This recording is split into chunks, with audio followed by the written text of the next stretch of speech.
What does it mean for someone to give you the cold shoulder? Does it have something to do with feeding you meat? Or is that just someone feeding you lies? Let's start with the definition.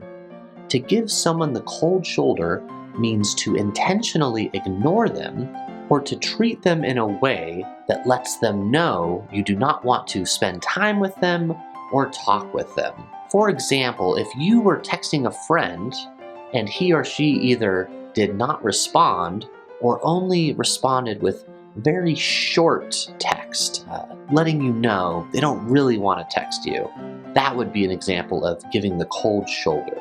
But why do we use those words? What does ignoring someone have to do with a cold shoulder, and what does that have to do with serving you meat? If you do a quick internet search, you may find an explanation from Shakespearean times that goes something like this. The shoulder of an animal is very tough and not very pleasant to eat. If this cut of meat were cold, it would be even less desirable.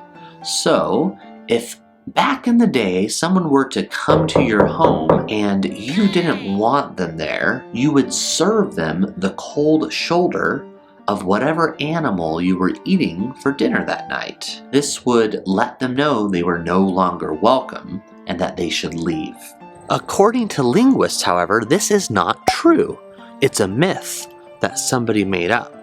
The real appearance of the idiom doesn't show up until 1816 in Sir Walter Scott's The Antiquary. In this novel, the phrase is actually a mistranslation from a Latin phrase meaning to stubbornly turn your back on someone.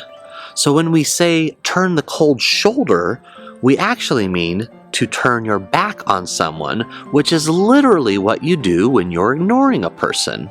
And as you may know, we use the word cold in English to also mean unfriendly. Has someone ever given you the cold shoulder? Let me know in the comments below, along with any other questions you have for me. And if you want to learn what the idiom apple of my eye means, go ahead and click on this video.